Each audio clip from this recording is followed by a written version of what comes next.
올해 초부터 전 세계를 강타한 코로나19 바이러스로 인해서 지금까지 수많은 사람들이 생명을 잃고 사랑하는 사람들을 잃었습니다. 하지만 지금 전 세계에 닥친 악재는 이 코로나 바이러스뿐만이 아니죠. 장마와 홍수, 산불과 지진, 그리고 해충 등 대자연의 공격도 계속 이어지고 있는 상황입니다.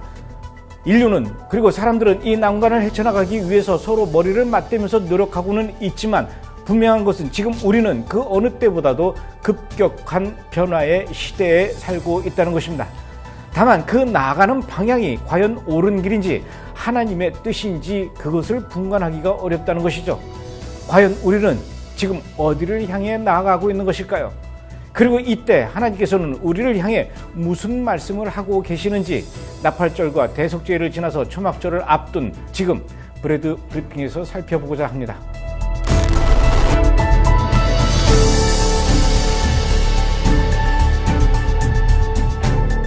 지금 코로나19 바이러스가 나라와 민족과 종교와 상관없이 전 세계 모든 인류에게 퍼져나가고 있습니다.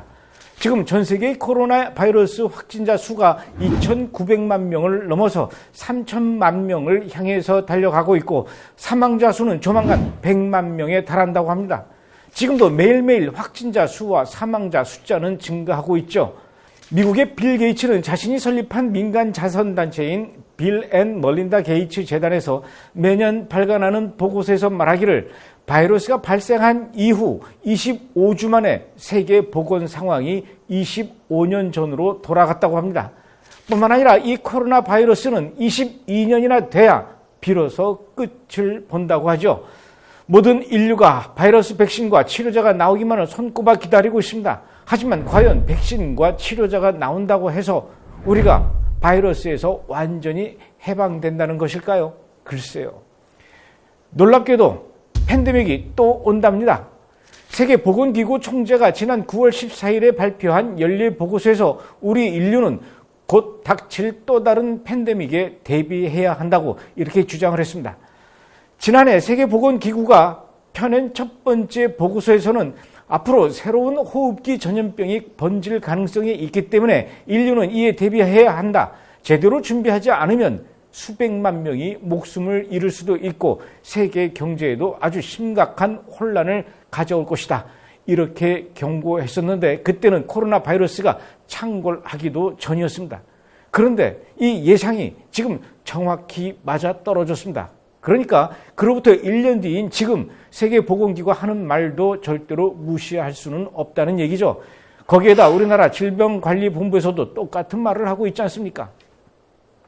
이제 우리 인류는 끊이지 않는 전염병에 대비를 하고 그에 맞게 삶의 방식을 바꿔서 살아갈 수밖에 없다는 얘기입니다.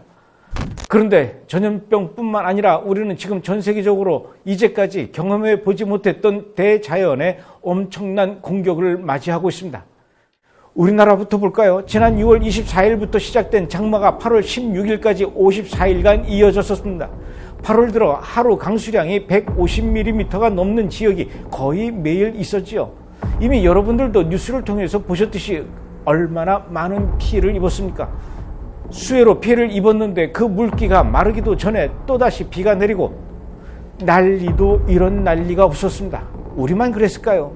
7월 초 일본에서도 남부 구마모토 현을 중심으로 규슈 지역에 집중호우가 발생했습니다. 이번 호우로 인해서 약 80여 명의 사망자가 발생했다고 하죠.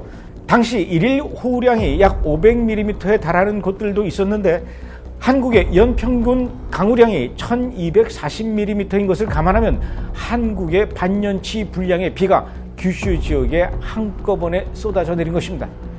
그런가 하면 중국에선 올해 산샤댐과 양쯔강 중하류에서 62일간의 장마가 발생했습니다.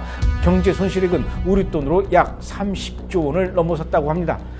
인도네시아에서는 작년 12월 31일부터 올해 1월 1일까지 이틀 동안 폭우가 쏟아져서 30명이 사망을 했습니다.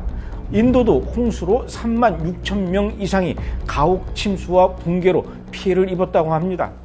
장마로 인한 물난리뿐만 아닙니다. 산불로 인해서 세계 곳곳에 하늘이 검은 연기로 덮이고 있죠. 2019년 6월 호주에서 산불이 발생한 이후 올해 2월까지 9개월 동안 시드니의 하늘이 온통 붉게 물들었었습니다. 이곳에 있던 산의 나무와 10억 마리의 야생 동물들이 모두 불에 타 죽었습니다.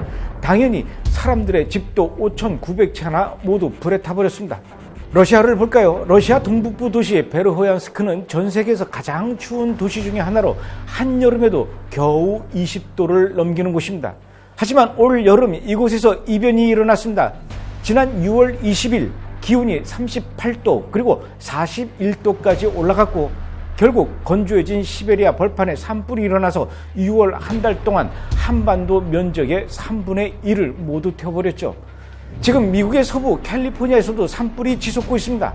지난 8월 19일부터 72시간 동안 마른 하늘에 벼락이 1만 2천 번 이상 내려쳤다고 하죠. 그 벼락으로 인해서 산불이 발생을 했고 결국 서울 면적의 20배나 불에 탔다고 합니다. 산불 현장에 강풍까지 불어 닥쳐서 화재 진압이 거의 사실상 불가능할 정도까지라고 하죠. 지금까지 최소 35명이 희생을 당했고 적어도 50만 명 이상이 대피했다고 합니다. 샌프란시스코의 하늘이 마치 영화의 한 장면처럼 시뻘겋게 변한 것을 여러분들도 아마 뉴스 화면으로 보셨을 겁니다. 그런데 이렇게 미국 서부가 산불로 고생하는 동안 미국 대륙의 동부에서는 오히려 허리케인으로 물폭탄이 또 쏟아졌습니다. 미국 중부도시 덴버에서는 지난 9월 섭씨 40도를 넘다가 하룻밤 사이에 자그마치 40도가 떨어져서 그 다음날 아침 영하 2도가 되면서 폭설이 15cm나 내렸다고 하죠. 세계 곳곳에서 지진도 일어나고 있습니다. 최근에 일어난 지진들을 좀 볼까요? 지난 8월 6일 일본 아바라키 현에서 5.6, 같은 날 일본 니가타 현에서 5.1, 8월 25일 코스타리카 산호세에서 진도 6, 다음날 8월 26일 파푸아뉴기니에서 진도 6, 9월 1일 칠레에서 진도 7, 9월 6일 칠레에서 6.4, 또 9월 11일 같은 칠레에서 6.3, 9월 15일 러시아 캄차카 반도에서 6.2, 이렇게 연속적으로 지진이 전 세계에서 이어지고 있습니다. 이건 남의 나라 얘기야. 우리는 아직 안전해.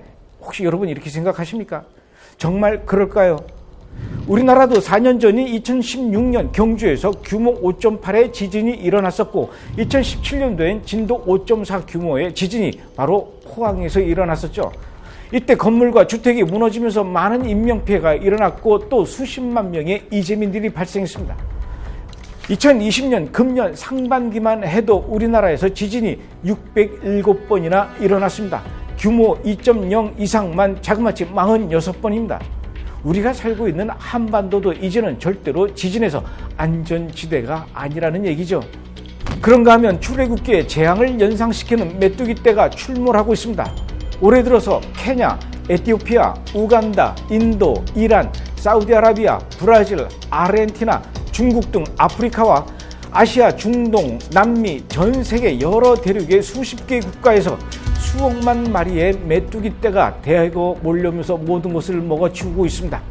이런 식의 자연재해가 앞으로 계속 일어난다면 앞으로는 총알 한 방 쏘지 않고 미사일 하나 쏘지 않고 핵미사일 한 방 터뜨리지 않아도 인류는 멸망할 수밖에 없게 될 것이란 얘기입니다. 이런 위기의 때가 찾아왔기 때문일까요? 현재 인간의 과학기술은 급격한 발전을 이루고 있습니다. 전기자동차 테슬라의 창업주의자 영화 아이언맨의 실제 주인공인 미국의 일론 머스크는 2024년에 승객 100명을 태워서 화성 우주 관광을 시작하고 앞으로 50년 안에 100만 명을 화성으로 이주시키겠다고 합니다. 이 무슨 말도 안 되는 소리를 하고 있어. 이건 그저 과대망상증 환자의 이야기일 뿐이야. 아마도 사람들은 그렇게 생각했겠지만 실제로 그는 민간 우주선을 우주로 띄워 올려 보내고 하늘을 향해 발사했던 그 로켓이 하늘 높이 올라갔다가 다시 제자리로 정확히 되돌아오는 장면을 성공시켰습니다. 이제 화성으로 민간인을 보내겠다는 계획이 단순히 상상이나 꿈이 아닌 현실을 향해서 한 발자국씩 나아가고 있는 상황입니다. 하나님은 창세기에서 이 땅 지구를 중심으로 우주 천지 만물을 만드시고 아담과 하와에게 이 땅에서 잘 살라고 했지, 나중에 이 땅을 벗어나서 하늘의 별에 가서 살라는 얘기는 하지 않으셨습니다. 이것이 과연 인간의 의지와 과학의 승리일까요? 우리는 지금 하나님께 돌아가고 하나님께 의지하기보다는 바이러스를 죽이는 백신과 치료제가 나오기만을 바라고 있을 뿐입니다. 이 형국을 타파할 더 나은 인간적 방침과 기술이 있기만을 바라고 있다는 얘기죠. 우리의 진정한 메시아를 기다리는 것이 아니라 인간의 지혜를 이 혼란에서 우리를 구주해 줄 구세주로 받들고 있다는 것입니다. 이것은 분명히 하나님을 대적하는 인간의 오만함입니다. 하나님을 보지 못한 채 혼란으로 가득 찬 지금의 세상을 살아간다면 어느 순간 우리는 이 세상을 통제하려는 빅브라더 앞에 무릎을 꿇고 살려달라고 애원하게 될지도 모릅니다. 그렇다면 이렇게 눈이 가려진 사람들에게 하나님은 어떤 말씀을 해주고 계실까요? 저는 하나님의 눈동자 이스라엘을 보며 그 답을 생각해 봤습니다. 현재 인구 900만을 겨우 넘는 이스라엘은 코로나19 바이러스로 인해서 큰 어려움을 겪고 있습니다. 지금까지 누적 확진자 수가 18만 명, 그리고 1200명이 사망을 했다고 하죠. 최근 하루 신규 확진자 수가 6,000명을 넘기고 있으며 전 세계에서 신규 확진자가 가장 많이 나오고 있는 나라가 이스라엘이라고 합니다.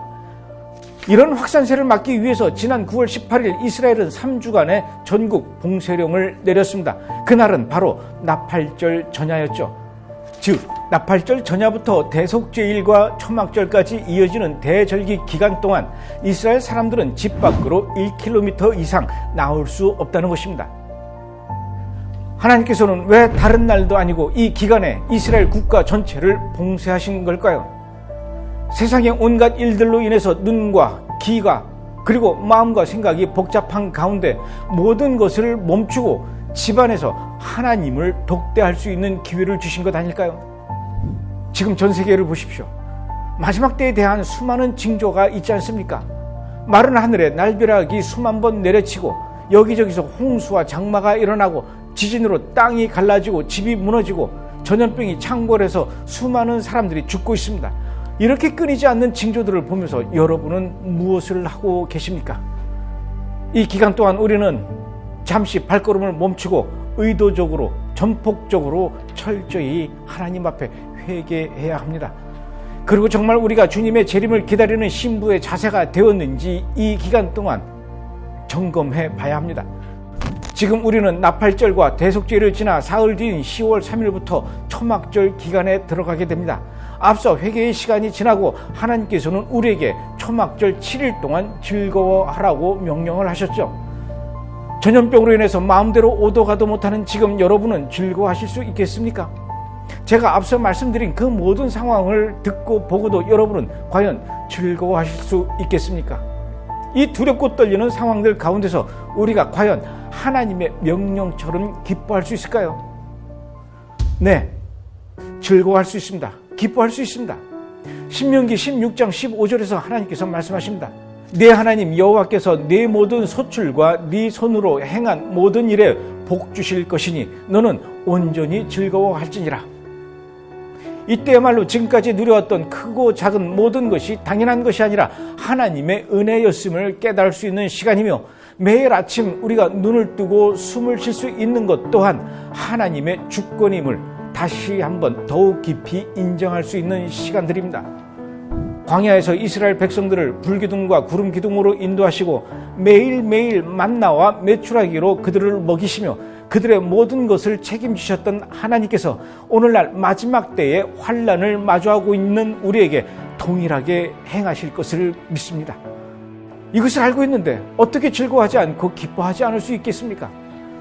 뿐만 아니라 초막절은 추수의 때입니다. 그저 작물을 추수하는 것을 넘어서 마지막 때 있을 영적 추수의 때를 알려주고 있지요.